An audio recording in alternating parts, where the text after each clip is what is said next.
qu'elle savait tout. Et qu'elle n'était pas prête à perdre son foyer. Chose, comment on appelle? YouTube, Millie Bass, elle dit liker le live. YouTube, chose qu'on appelle. YouTube, là, c'est comme ça, ils sont. Hein. YouTube, là, c'est comme ça. Hein. Ça veut dire ils sont très nombreux, mais ils ne likent pas. Vous comprenez pourquoi souvent, quand il fait live sur TikTok, là, il ne met pas YouTube. Parce que même, quand tu es connecté, ils viennent nombreux, mais pour liker même là, ça dit, je ne sais pas. Donc même, ça dit, c'est le genre même de live que tu fais, et puis tu as la paresse. Le genre de live que tu fais, et puis tu as la paresse là. C'est sur YouTube. Ils sont là, ils sont nombreux, ils ne likent pas.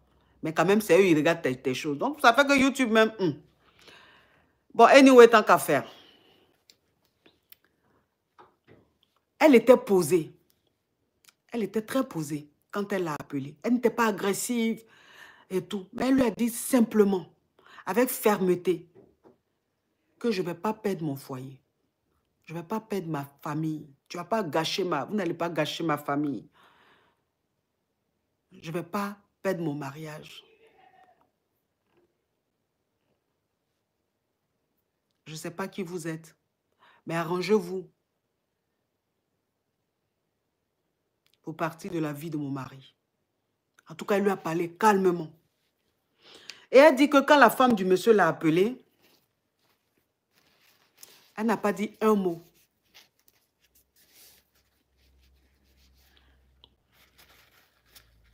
Oui, la femme du monsieur travaille, oui, c'est quand même, là je vous parle d'une histoire des personnes que Dieu a béni, quoi, qui a une très bonne situation. La femme, Macavia, donc, qui m'a expliqué son histoire, a un très bon boulot. Le monsieur, très, très bon boulot. Sa femme aussi, un bon boulot. C'est des gens vraiment qui sont assis financièrement, qui ont une bonne situation.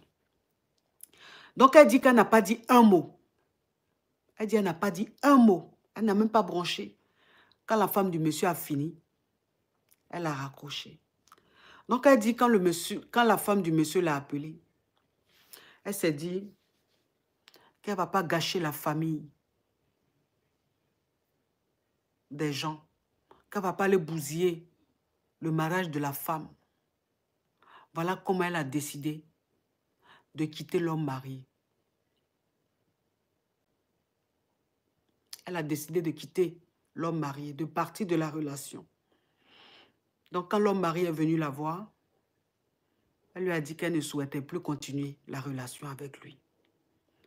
Parce que son but, ce n'est pas de gâcher son foyer, ce n'est pas de détruire son foyer. Que sa femme l'a appelé.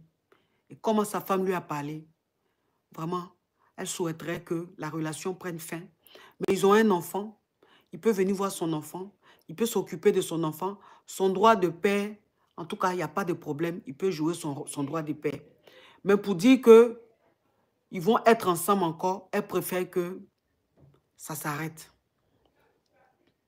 Le monsieur, il s'est effondré. Il a commencé à lui demander pardon. Il a commencé à lui dire, tu ne peux pas me faire ça. Tu ne peux pas me faire ça. Je suis accro à toi. Je suis accro à toi. Tu ne peux pas me faire ça. Je te demande pardon. Je vais essayer d'arranger les choses, s'il te plaît. Ne me dis pas que c'est fini. Elle dit non, c'est fini. Donc voilà comment. Elle dit elle a voyagé un peu.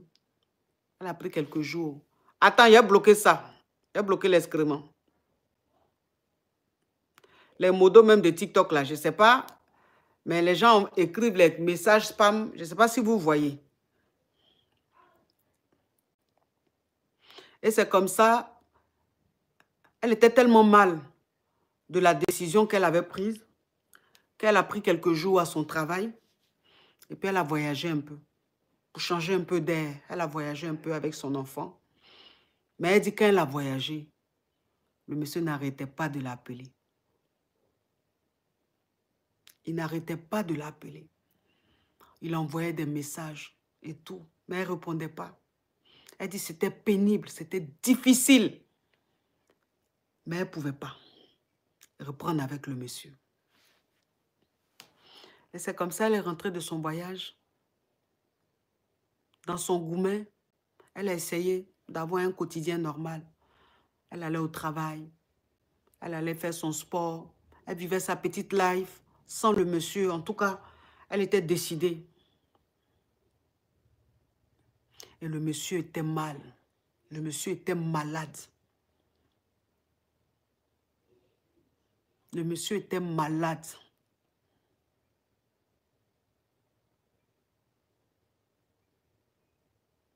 Donc, les amis du monsieur, même les proches du monsieur, ont contacté la dame pour lui dire de ne pas faire ça. Que le monsieur est dans un état pas bien. Qu'il faut qu'elle réponde. Il faut qu'elle écoute le monsieur parce qu'il n'est pas bien. Il est malade.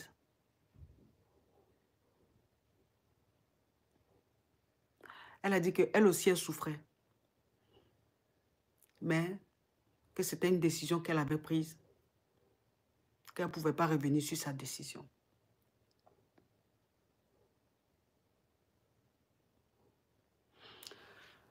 Mais le monsieur a insisté. Il a insisté. Il ne voulait pas lâcher l'affaire.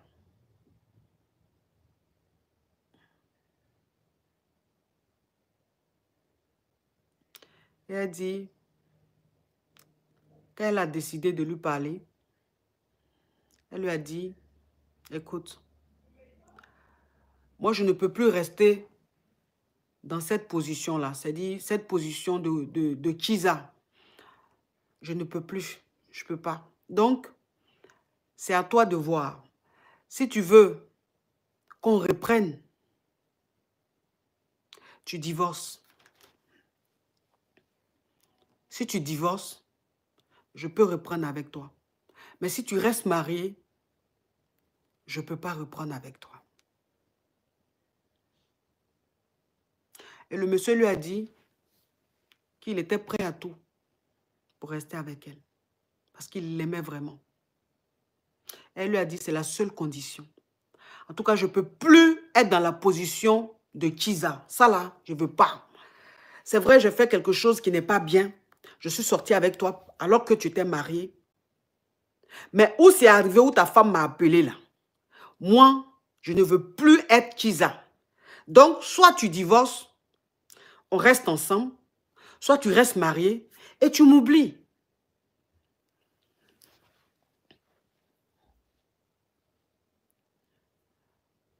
Le monsieur était tellement mal, je dis tellement mal, qu'il a demandé le divorce à sa femme.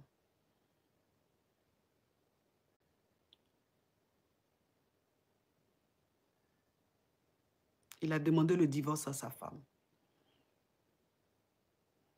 Il a dit à sa femme qu'il ne divorçait pas parce que elle avait déconné. Il ne divorçait pas parce qu'elle est une mauvaise épouse. Il ne divorçait pas parce qu'elle est une mauvaise mère. Il divorce parce qu'il aime une autre femme. Et que cette femme-là, il l'aime vraiment. Donc, il ne veut pas la perdre. Et comme c'est la seule condition, il demande le divorce.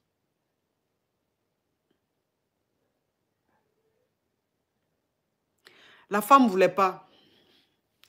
Son épouse ne voulait pas divorcer. Elle ne voulait pas divorcer. Elle dit, tu vas faire ce que tu veux. Tu peux aller rester avec cette femme. Mais je ne divorcerai jamais. Je ne divorcerai jamais. Ils se sont quand même séparés. Ils se sont quand même séparés. Il a quitté la maison. Il allait vivre avec sa Kiza. Enfin, est-ce qu'on peut appeler ça encore Kiza? Il allait vivre avec la dame. Qui était sa Kiza. Et il faisait tout pour que sa femme lui divorce. Mais il s'occupait toujours de ses enfants qu'il a eu avec son épouse. Il s'occupait toujours, il jouait bien son rôle de paix, il payait tout ce il fallait payer, tout. Et il était avec Sakiza. Et c'est comme ça, finalement, la dame, l'épouse a accepté de divorcer.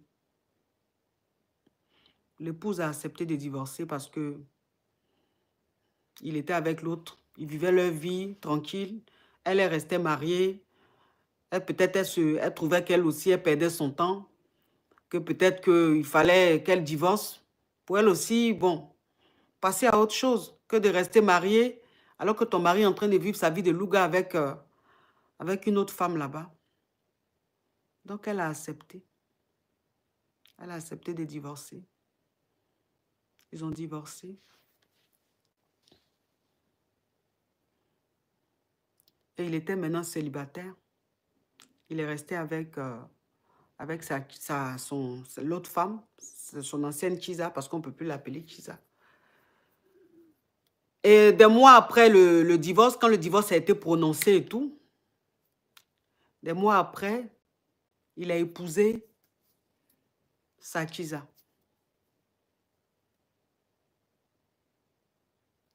Il a épousé sa Chiza. Donc, ils étaient dans leur mariage heureux, très heureux. Il était heureux, elle était heureuse. Tout allait bien.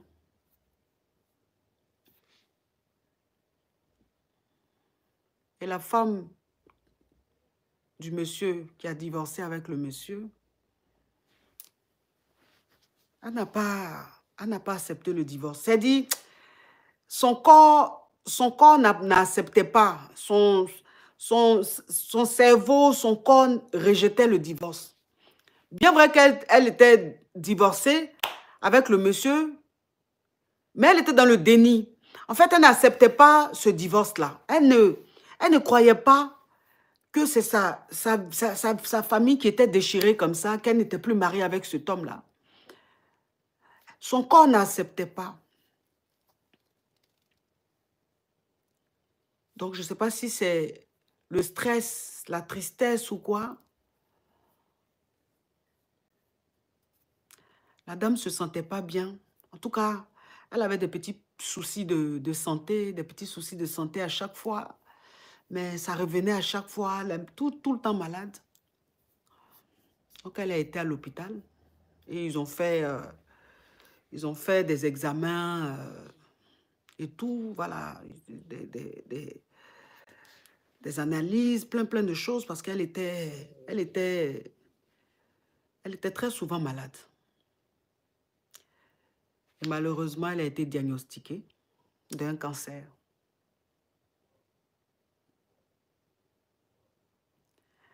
Et quand elle a appris qu'elle avait le cancer, elle s'est dit, mon Dieu, qu'est-ce que c'est? Pourquoi moi? Pourquoi moi? Mais elle avait des enfants jeunes. Ils n'étaient pas encore majeurs, ils étaient jeunes. Donc, elle a été rongée par le chagrin. Elle n'a pas accepté, elle a tellement eu mal, elle a tellement, le chagrin, elle a tellement de trucs qu'elle a eu le cancer. Et donc, quand elle a eu le cancer, elle était obligée d'informer son ex-mari, qui est le père de ses enfants. Et donc, elle était dans sa maladie, en pleine dialyse, elle faisait ses dialyses, voilà. Et malheureusement, ça n'allait pas, ça allait de mal en pire. Sa santé se dégradait de plus en plus. Bah, la chimio, pardon. C'est le mot que je cherchais. Elle était en pleine chimio et tout. Et malheureusement, sa santé se dégradait. Ça se dégradait, ça se dégradait. Ça n'allait pas. Et elle a déjà. Mais avant de déjà, elle a demandé à son mari, elle a demandé à voir la femme, la nouvelle femme de son mari, elle a demandé à la voir. Elle voulait lui parler. Quand elle a vu, vous savez, il y a des maladies arrivées à un certain moment, on te dit que qu'il te reste plus, il te reste plus assez de temps. On dit ça, on te dit qu'il te reste plus assez de temps, il te reste peut-être 6 mois, ou il te reste 1 an, ou il te reste 1 mois, ou il te reste 3 mois. Il y a des maladies comme ça, les docteurs préfèrent te dire, comme ça, ce que tu as à faire, tu fais en même temps. Parce qu'on ne peut plus rien faire. Donc, elle a demandé à son ex-mari, elle a demandé à voir la nouvelle femme de son mari. Et quand la femme allait la voir à l'hôpital, elle lui a dit, je t'en voulais. Je vous en voulais, mais je t'en voulais. Bon, on tutoie pour que je t'en voulais pour ce que tu as fait à ma famille. Je t'en voulais pour ce que tu as fait à mes enfants.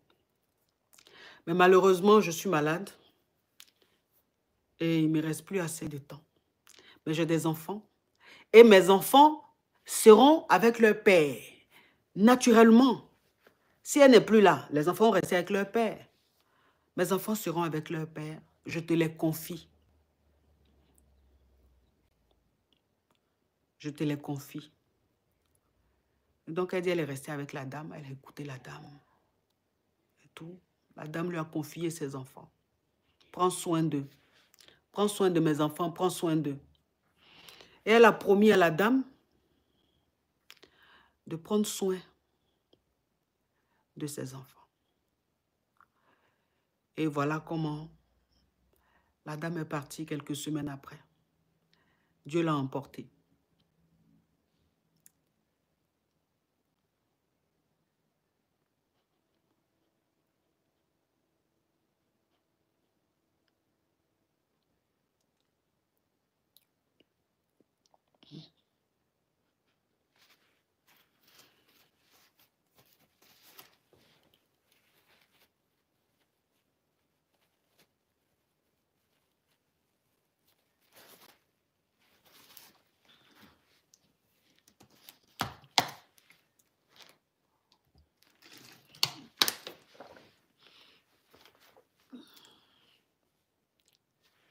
Excusez-moi.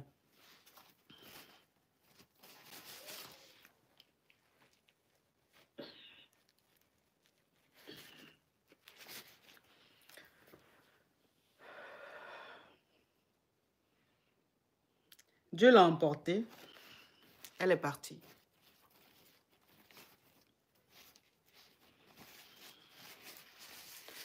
Donc, quand elle est partie,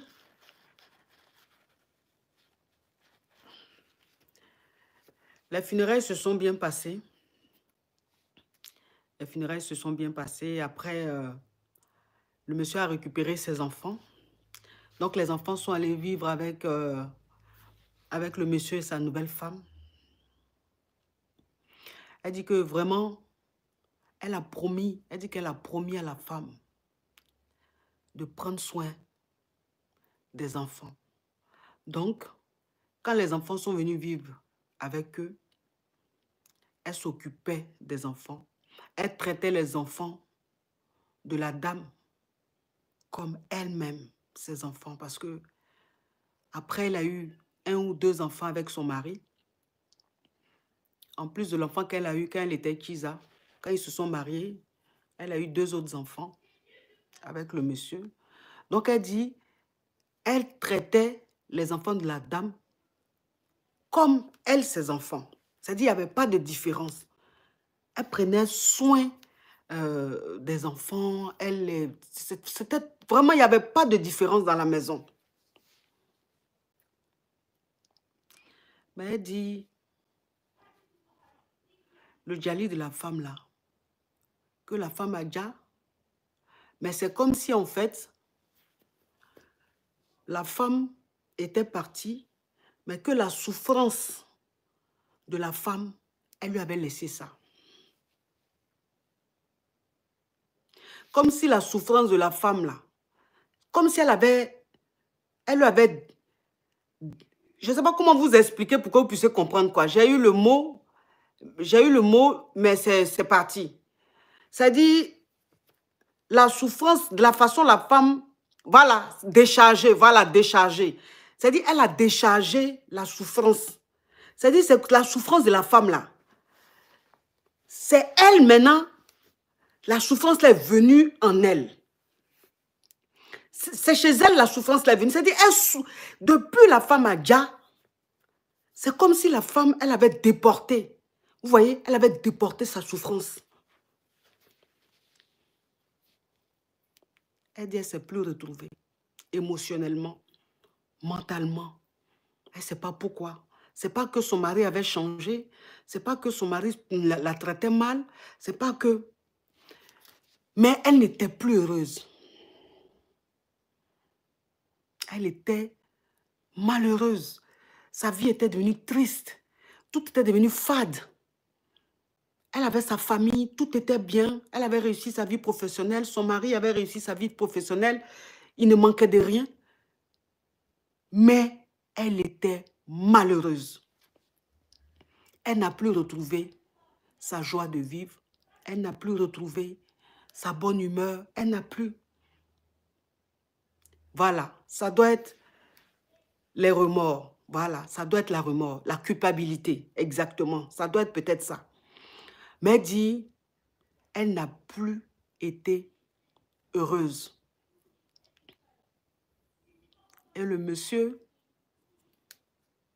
elle devenait distante de plus en plus. C'est-à-dire qu'elle ne voulait plus sentir son mari, elle ne voulait plus gré avec lui.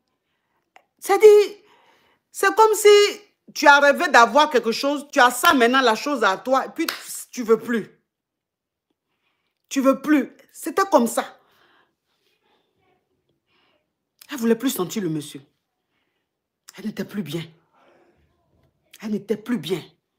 Elle n'était plus bien. Franchement, elle dit c'était plus. Elle dit elle a plongé dans une dépression mais sévère.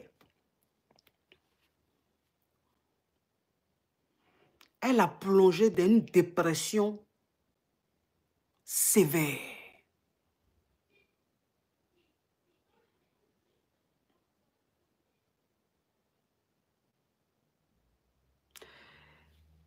Et elle dit,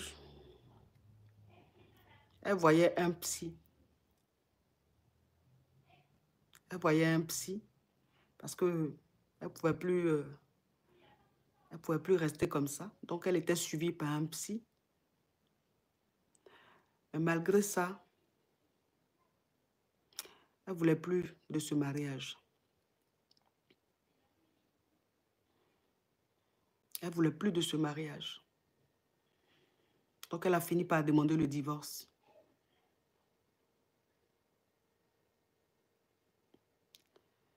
Elle a demandé le divorce. Le monsieur a tout fait, mais elle dit non. Elle veut divorcer.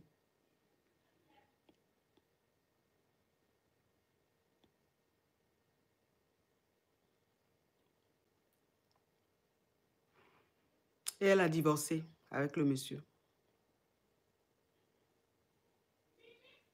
Mais quand elle a divorcé avec le monsieur,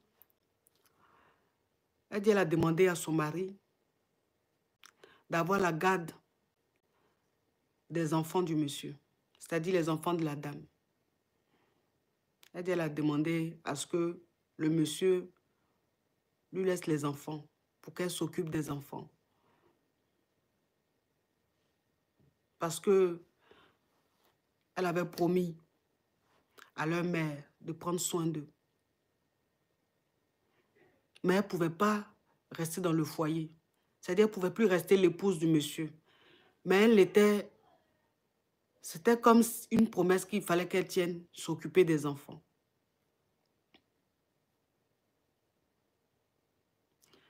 Et le monsieur a refusé qu'elle parte avec les enfants, qu'elle reste avec les enfants. Il a dit, si on divorce, moi je reste avec mes enfants. Mais elle, bien sûr, elle restait avec ses enfants, mais le monsieur dit, les enfants de la femme, lui ne peut pas laisser les enfants de la femme à celle-là. Donc, lui, il va garder les enfants. Donc, c'est comme ça qu'elle est partie. Ils se sont séparés. Elle est partie avec ses enfants. Et les enfants sont restés avec leur papa. Mais elle prenait des nouvelles des enfants. Elle était en contact avec les enfants et tout ça. Donc, elle faisait sa petite vie. Elle vivait sa petite vie. Le monsieur aussi vivait sa petite vie, mais le monsieur ne s'est plus retrouvé. Il n'a pas refait sa vie. Il n'a pas voulu refaire sa vie parce qu'il aimait vraiment cette femme-là. Il l'aimait vraiment. Sa nouvelle femme-là, il l'aimait très, très, très, très, très fort. Donc, elle menait sa petite vie tranquille. Le monsieur aussi de son côté là-bas, mais triste puisqu'il n'arrivait pas à oublier sa femme. Et les parents du monsieur, les amis du monsieur, ont tout fait pour que la femme et le monsieur reprennent. Même s'ils ont divorcé, parce que le monsieur était malheureux. Chancel là. Chancel Beau, elle dit la coach, tu peux faire les enquêtes impossibles. Hein? Tu racontes en passant par plusieurs émotions. Ah, tu as vu ça? Donc, les parents du monsieur demandaient toujours pardon à la femme parce que le monsieur n'arrivait pas à oublier sa femme. Le monsieur n'arrivait pas à oublier sa femme. Et tellement que les enfants, parce que les enfants de sa défunte femme, les enfants ont grandi. Là, je vous parle des histoires, les années sont passées, les années sont passées. Donc, les enfants de la première femme ont grandi. Et les enfants voyaient à la maison que leur papa n'allait pas bien, qu'il n'était pas heureux. Donc, ce sont les enfants du monsieur, de la femme, la première femme, la défunte, qui sont venus voir la dame pour lui demander pardon.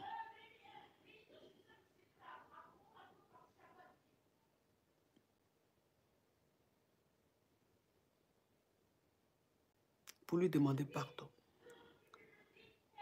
Pour qu'elle retourne avec leur papa. Parce que leur papa était trop malheureux.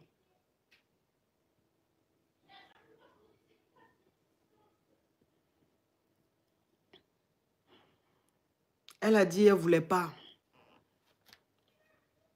Mais les enfants se sont mis parce que les proches ont demandé pardon, les parents, tout, mais elle ne voulait pas. Mais elle dit quand les enfants sont venus la voir pour qu'elle retourne avec leur papa, c'est là qu'elle a compris que peut-être c'est la femme, leur maman, qui était peut-être passée par leurs enfants, ou je ne sais pas, par ses enfants, pour qu'elle retourne dans son foyer. Parce qu'elle dit, elle a compris, elle a compris ça comme un signe de la première femme qui est décédée. Elle dit, c'est comme si c'est elle qui passait par ses enfants pour qu'elle retourne dans son foyer.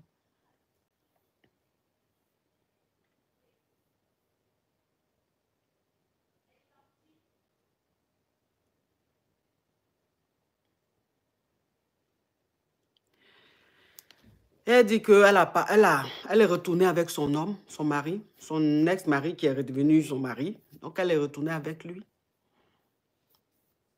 Ils se sont réconciliés.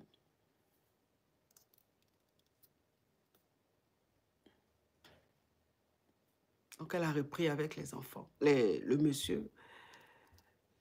Elle dit elle a repris avec le monsieur Parce que les enfants voulaient qu'elle reprenne avec leur père.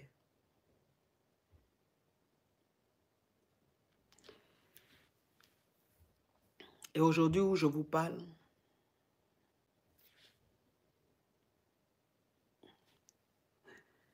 il y a quelqu'un qui dit coche l'eau un peu. Ah, ça y est, Jésus. Il y a quelqu'un qui dit qu'il faut boire un peu d'eau.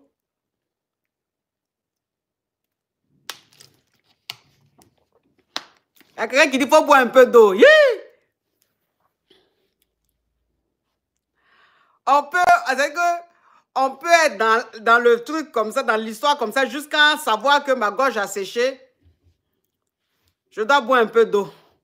C'est important. C'est trop fort.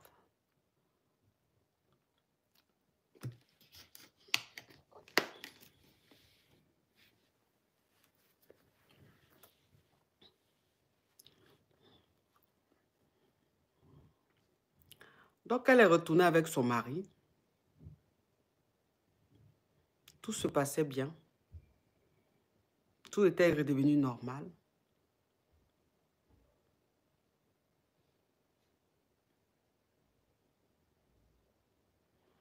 Donc, aujourd'hui où je vous parle, elle est avec son mari,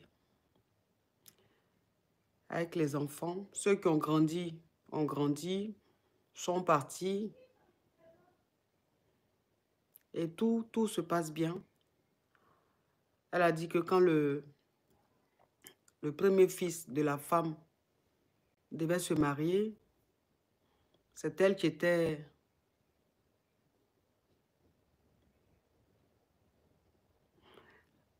Quoi, coach la fin, pardon. Ma pause est déjà finie.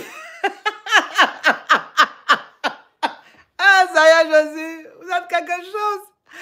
Vous êtes quelque chose, mes caviars. Donc, elle a dit que quand le premier fils devait se marier, c'est elle qui était comme sa maman. En tout cas, c'est elle qui était comme sa maman.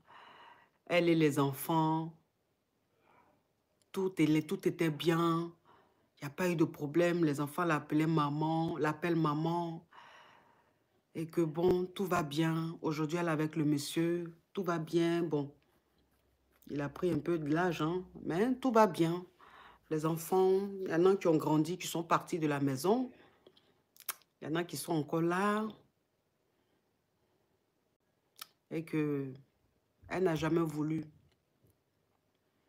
Elle n'a jamais voulu être Chiza. Jamais. Elle s'était interdit ça dans sa vie. Et c'est arrivé. C'est-à-dire, l'homme de sa vie était avec une femme quand ils se sont rencontrés. Mais c'est l'homme de sa vie. C'est son âme sœur.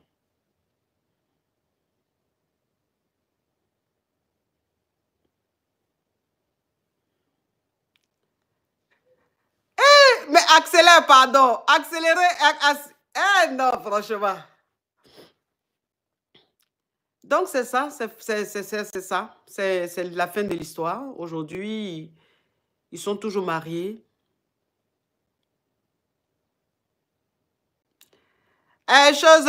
Milly Bass, elle dit les qu'ils apprenaient note, c'est sans jugement. Le mari d'autrui, ça porte malheur. Oh, Mila. Oh, Mila.